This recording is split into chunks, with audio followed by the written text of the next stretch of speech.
ನವರಾತ್ರಿಯ ಶುಭವಾದಂತಹ ದಿವಸದಲ್ಲಿ ನವದುರ್ಗೆಯನ್ನು ಪ್ರಾರ್ಥನೆ ಮಾಡಿದ್ರೆ ನಮ್ಮೆಲ್ಲರೂ ಕೂಡ ಅನೇಕ ರೀತಿಯಾದಂತಹ ಕಷ್ಟಗಳೆಲ್ಲ ಪರಿಹಾರ ಆಗ್ತದೆ ಹೇಳುವಂತಹದ್ದು.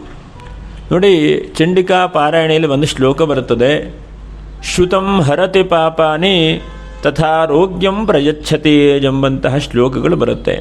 ಅಂದರೆ ಮಂತ್ರ ಪಠನೆ ಮಾಡುವ ಮಾತ್ರದಿಂದ ನಮ್ಮೆಲ್ಲರೂ ಕೂಡ ಅನುಗ್ರಹ ಆಗುತ್ತೆ ಹೇಳುವಂತಹದ್ದು. ಹಾಗಾಗಿ ಈ ಶ್ಲೋಕವನ್ನು ನಾವೆಲ್ಲರೂ ಕೂಡ ಪಠನೆ ಮಾಡೋಣ. ಪ್ರಥಮಂ ಶೈಲಪುತ್ರೀತಿ ದ್ವಿತೀಯಂ ಬ್ರಹ್ಮಚಾರಿಣಿ ತೃತೀಯಂ ಚಂದ್ರಘಂಟೇತಿ ಕೂಷ್ಮಾಂಡೇ ಚತುರ್ಥಕಂ ಪಂಚಮಂ ಸ್ಕಂದಮಾತೇತಿ ಷಷ್ಠಂ ಕಾತ್ಯಾಯನೀತಿ ಚ ಸಪ್ತಮಂ ಕಾಲರಾತ್ರಿಶ್ಚ ಮಹಾಗೌರೀತಿ ಚಾಷ್ಟಮಂ ನವಮಂ ಸಿದ್ಧಿದಾತ್ರೀ ಚ ನವದುರ್ಗಾ ಪ್ರಕೀರ್ತಿತಾಃ.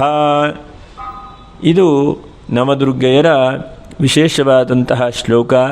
ಇದನ್ನು ನವರಾತ್ರಿಯಲ್ಲಿ ಪ್ರತಿ ದಿವಸವೂ ಕೂಡ ಬೆಳಗ್ಗೆ ಮತ್ತು ಸಂಧ್ಯಾಕಾಲ ಅಥವಾ ಸಾಯಂಕಾಲದಲ್ಲಿ ಪಠನೆ ಮಾಡಿದರೆ ನಮ್ಮೆಲ್ಲರ ಕಷ್ಟಗಳು ಕೂಡ ಪರಿಹಾರ ಆಗ್ತದೆ.